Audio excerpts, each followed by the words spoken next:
Hey guys!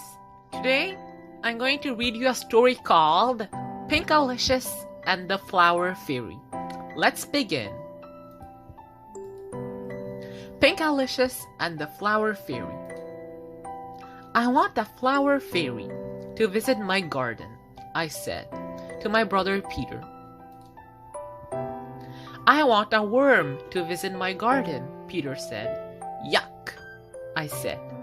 I sprinkled seeds over our gardens.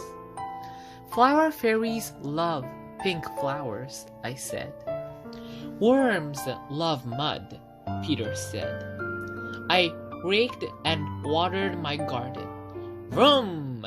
Peter yelled. I worked hard on my garden. After 2 weeks, my seed sprouted. There were little leaves, but no flowers. But the next day, it rained and rained. It rained for weeks. When the sun finally came out, I ran outside to see my garden. Now, all my plants will bloom. There was a lot of green. Where's all the pink, I wondered. Zoom! Peter said. He drove his truck through his garden. He made roads with his shovel, calling all worms. He said, "Take a ride on my racetrack." I had an idea. I need to show my flowers how to grow. I made tissue paper flowers and put them in my garden. Calling all flowers, I said, "Bloom like these paper flowers." I waited all day, but nothing happened. How would I ever see a flower fairy without any real reasons? I was too sad to garden. The next day, Peter yelled, "Guess what I saw?" And it was pink. A worm, I growled. "No," Peter said. "A flower fairy." "No, you didn't. Did you?" I gasped. "A pink flower fairy? Why didn't she visit me?" I said. "My garden is better," Peter said proudly. I looked at his garden and looked at mine. Peter was right. I had to do something. "I'm going to pinkify my garden," I told Peter. "Then the fairy will want to visit me." Molly came over to help. We strung sparkly pink lights and shiny pink streamers.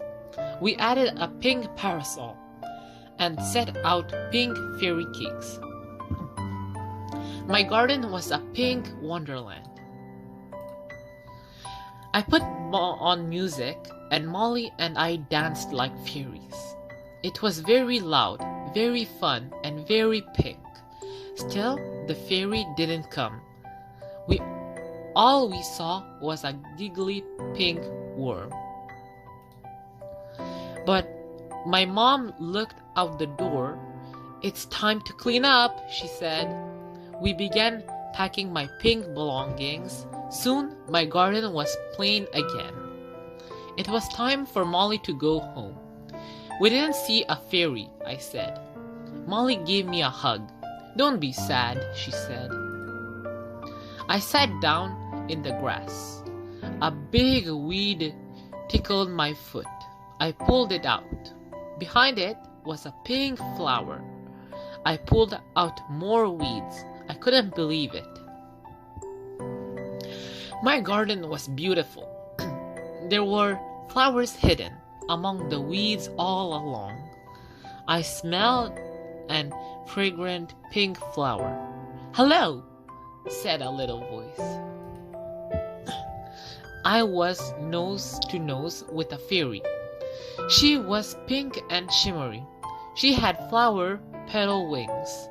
"I'm very glad you cleaned up your garden," she said. "Now I have room to fly." "Your garden is pink perfection," said the fairy. "There's just one thing that'll make it better."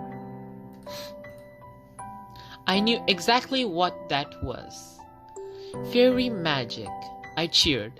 The fairy fluttered her wings. Sparkles rained down. More flowers grew and bloomed, making a wonderful, beautiful arch. Wow, Peter and I said. It was flower-tastic. So thank you very much for reading the story with me. We'll see you next week.